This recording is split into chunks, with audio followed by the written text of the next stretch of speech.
Хочу проинформировать личный состав Вооруженных сил Российской Федерации, граждан нашей страны, наших друзей во всем мире, а также тех, кто продолжает питать иллюзии о возможности нанесения стратегического поражения России, о тех событиях, которые происходят сегодня в зоне проведения специальной военной операции. А именно после применения по нашей территории дальнобойного оружия западного производства. Продолжая курс на эскалацию спровоцированного Западом конфликта на Украине, США и их союзники по НАТО ранее заявили о том, что дают разрешение на применение своих систем дальнобойного высокоточного оружия по территории Российской Федерации. Экспертам хорошо известно, и российская сторона это неоднократно подчеркивала, что использовать подобное оружие без прямого участия военных специалистов стран-производителей такого оружия невозможно.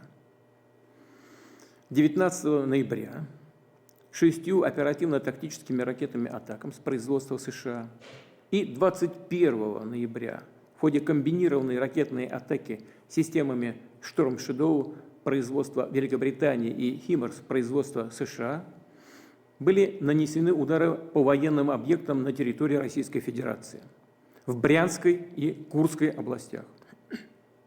С этого момента, как мы неоднократно подчеркивали, ранее спровоцированный Западом региональный конфликт на Украине приобрел элементы глобального характера.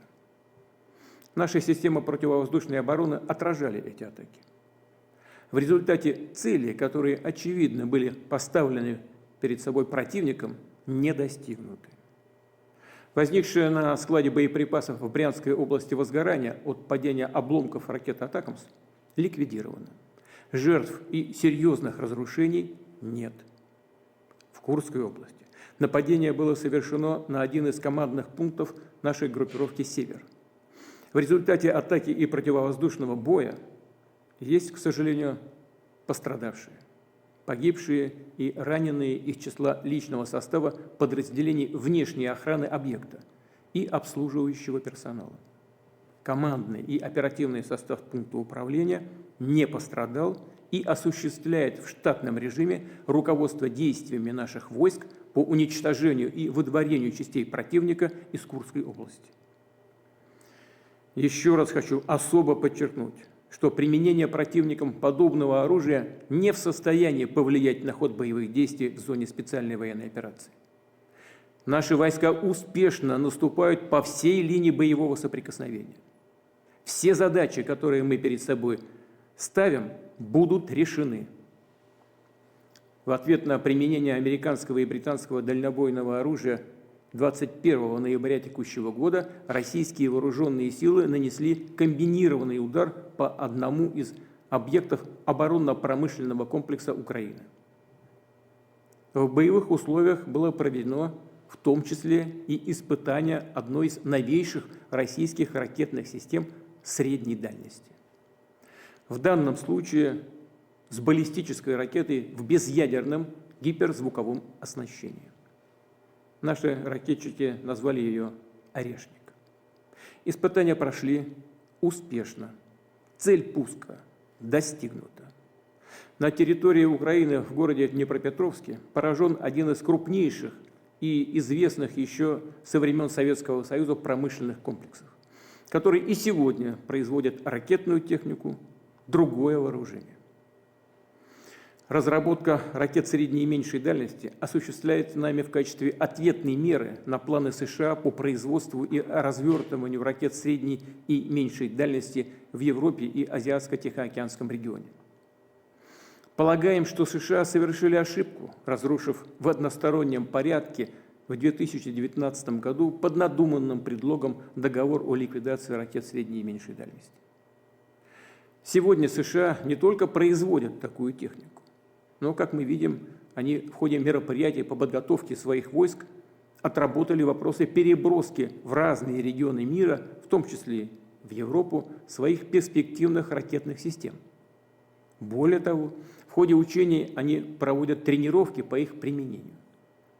Напомню, Россия добровольно в одностороннем порядке взяла на себя обязательство не развертывать ракеты средней и меньшей дальности до тех пор, пока американское оружие подобного рода не появится в каком-либо регионе мира.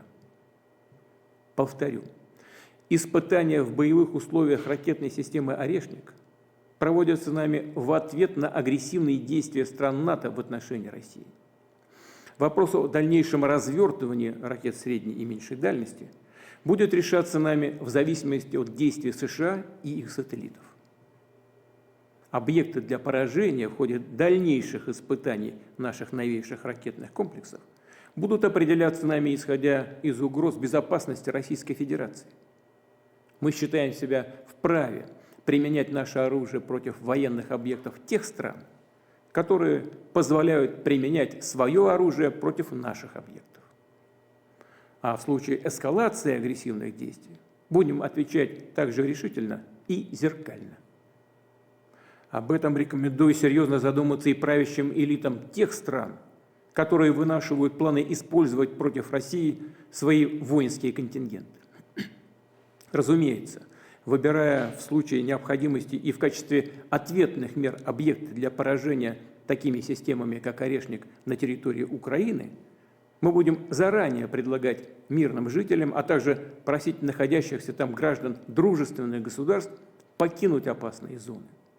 Будем делать это по гуманитарным соображениям, открыто, публично, без опасения противодействия со стороны противника, также получающего эту информацию.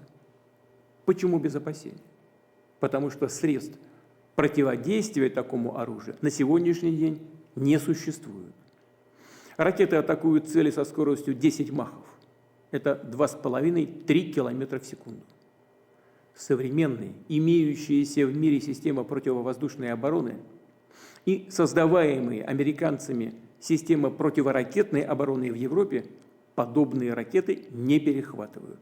Это исключено. Подчеркну еще раз, что не Россия, а именно США разрушили систему международной безопасности. И, продолжая бороться, цепляться за свою гегемонию, толкают весь мир к глобальному конфликту. Мы всегда предпочитали и сейчас готовы решать все спорные вопросы мирными средствами. Но мы готовы также и к любому развитию событий. Если в этом кто-то еще сомневается, то напрасно. Ответ всегда будет.